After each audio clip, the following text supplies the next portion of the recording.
this is Cameron with the Burnside Team at Keller Real Estate. So in today's episode, we're going to talk about what are some of the things you'd want to do in order to sell your house and get it ready for sale right now.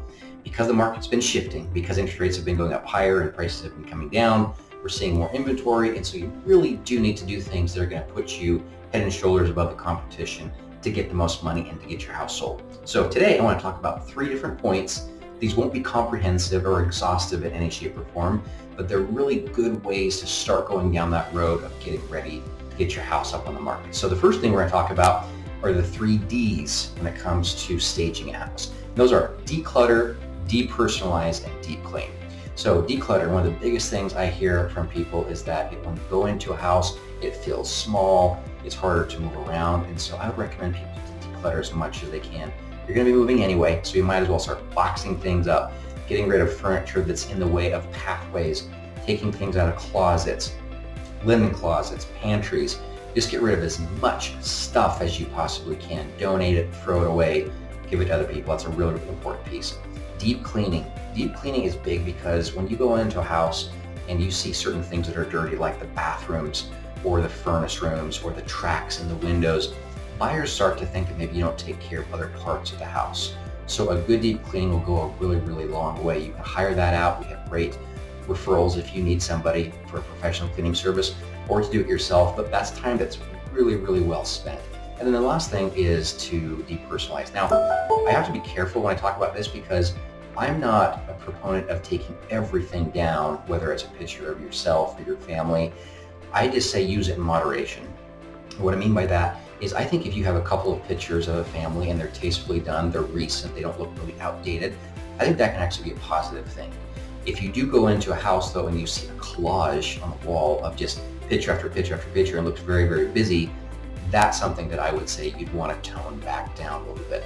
Same thing with other things that are very, very personal in your life. So you want to make sure that you're familiar with or sensitive to people who will be coming in and to some of their maybe feelings around certain things. So there's certain religious artifacts that you just want to be careful with. Just be mindful and think, how will people interpret this? It's not a bad thing to have certain pictures up, but I would say you can go over the top pretty quick. So just be mindful of those things.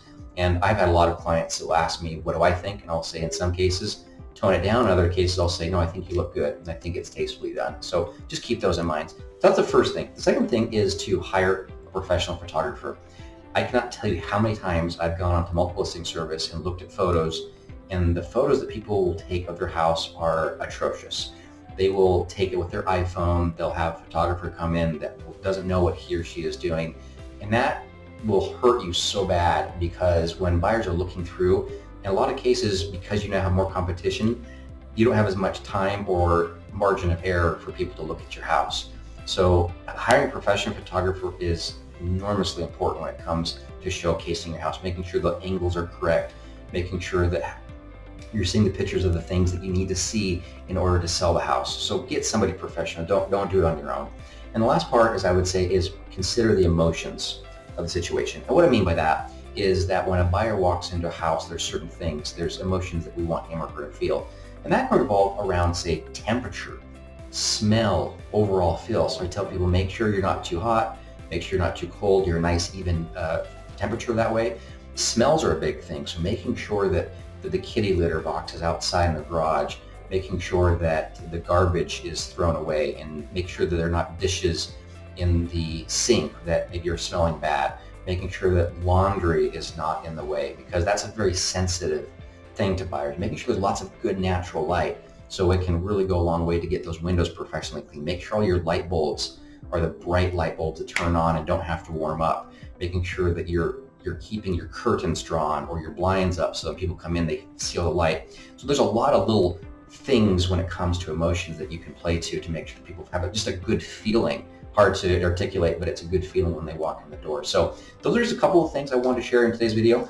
Obviously, we're almost 5 minutes in and there's so many other things I could talk about. So get that going into your process, and then as you have other questions and you want additional information or help, reach out, let me know. I'm happy to sit down and have a conversation with you or go over those things on the phone. And I hope you're having an amazing day. Look forward to talking to you soon. Bye.